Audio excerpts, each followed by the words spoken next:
विद्यालय के लिए थोड़ा बहुत काम तो हम सभी को करना ही करना है, ठीक है ना। किसी ने भाषण के क्षेत्र में करना है, किसी ने वृक्षारोपण के क्षेत्र में करना है, किसी ने पॉलिथीन उन्मूलन के क्षेत्र में करना है, किसी ने अपने साथियों को जागरूक करने के लिए करना है। और ये सब जो तथ्य हैं, ये सब कैसे हैं?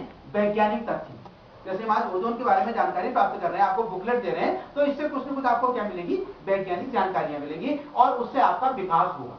ये कार्यक्रम ऐसा नहीं है कि आपको इससे कुछ मिले ना, आपको बहुत कुछ मिलता है अगर आप उसको समझें तो। और उसको समझेंगे तब जब आप एक उम्र को पार कर जाएंगे, जैसे हमारे इंटरमीडिएट के बच्चे ऊपर को चले जाएंगे, तब उनको ये लगेगा कि हमने इको क्लब का सदस्य रहते हुए जो जानकारियां प्राप्त की वो हमारे कहां पर काम आ रही है।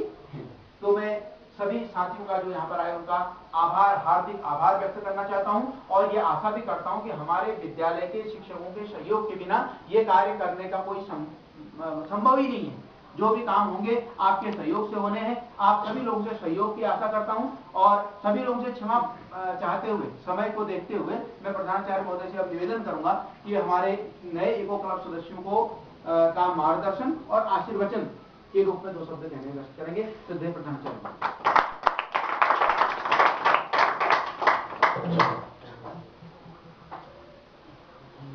विश्व ओजोन दिवस के अवसर पर राजकीय इंटर कॉलेज द्वारा हाट के इको क्लब कक्ष में यहाँ पर उपस्थित हमारे इको क्लब प्रभारी जेपी तिवारी,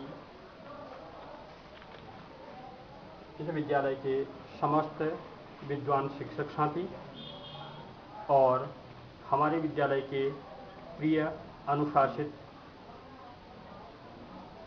और आज्ञाकारी छात्रों, ये सारी बातें आपके लिए हम बार बार बताते जा रहे हैं क्योंकि ऐसे मौके, ये अवसर जो होते हैं ये बहुत दुर्लभ होते हैं। आप जानते हैं कि यही कार्यक्रम, यही प्रोग्राम जो हैं, यदि आप किसी निकटस्थ दूसरे विद्यालय में होते तो वहाँ आपको इनका अवसर, यह अवसर नहीं प्राप्त होता क्योंकि वहाँ ये कार्यक्रम होते ही नहीं है। आप देख रहे हैं हमारे यहाँ ब्लॉक स्तरीय सारे कार्यक्रम संपन्न हुए, उसमें आपकी प्रतिभागिता हुई। जिन्होंने उसमें प्रतिभाग नहीं किया उन्होंने देखा, अब दूसरे विद्यालय वालों ने अगर प्रतिभाग भी किया तो वो देख तो नहीं पाए कम से कम। और हमारे यहाँ के जो इच्छुक हैं उन बच्चों ने देखा, जो जागरूक हैं उन्होंने देखा, और हो सकता है अगर अभी उन्होंने प्रतिभाग नहीं किया तो आगे वो प्रतिभाग करेंगे। इको क्लब में निश्चित रूप से हमारे विद्यालय में बहुत अच्छा काम होता है और वो निर्देशन है हमारे इको क्लब प्रभारी श्री जेपी तिवारी जी का। निश्चित रूप से जो बातें वो आपको बता रहे हैं, कहीं टॉफी का कागज पड़ा हुआ है, पाउच का कागज पड़ा हुआ है, कूड़ा करकट पड़ा है, डस्टबिन में डाल दीजिएगा।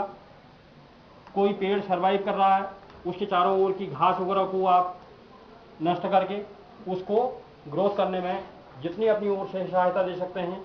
सहायता कैसे होगी? जब खरपतवार नष्ट हो जाएगी तो निश्चित रूप से न्यूट्रिएंट्स जो होंगे, पोषक पदार्थ जो होंगे, वो खरपतवार को न जाकर के किसके पास जाएंगे? पौधे के पास जाएंगे, और पौधे की ग्रोथ, पौधे की वृद्धि जो होगी वो निश्चित रूप से अच्छी होगी। और यही एक चीज ऐसी होगी जिसमें न तो हमारा समय नष्ट होता है, न ही हमारा अत्यधिक श्रम बर्बाद होता है, श्रम भी नहीं लगता है उसमें। चलते चलते कोई कागज है उसको किनारे कर दीजिएगा, डस्टबिन में डाल दीजिएगा। कक्षा से जा रहे हैं, कक्षा में कोई कागज का टुकड़ा पड़ा हुआ है, हम बार बार इसीलिए तो आपको बताते हैं कि कक्षा कक्षों की सफाई महत्वपूर्ण है। क्या लगता है उसमें? डस्ट तो, धूल तो बहुत कम आएगी। कब आएगी? जब आप बहुत ज़्यादा वहाँ उछल कूद करेंगे, बाहर से कीचड़ में सन करके आएंगे। लेकिन ऐसा आप नहीं होने देंगे क्योंकि स्वच्छता का भी हमने ध्यान पूर्ण रूप से रखना है।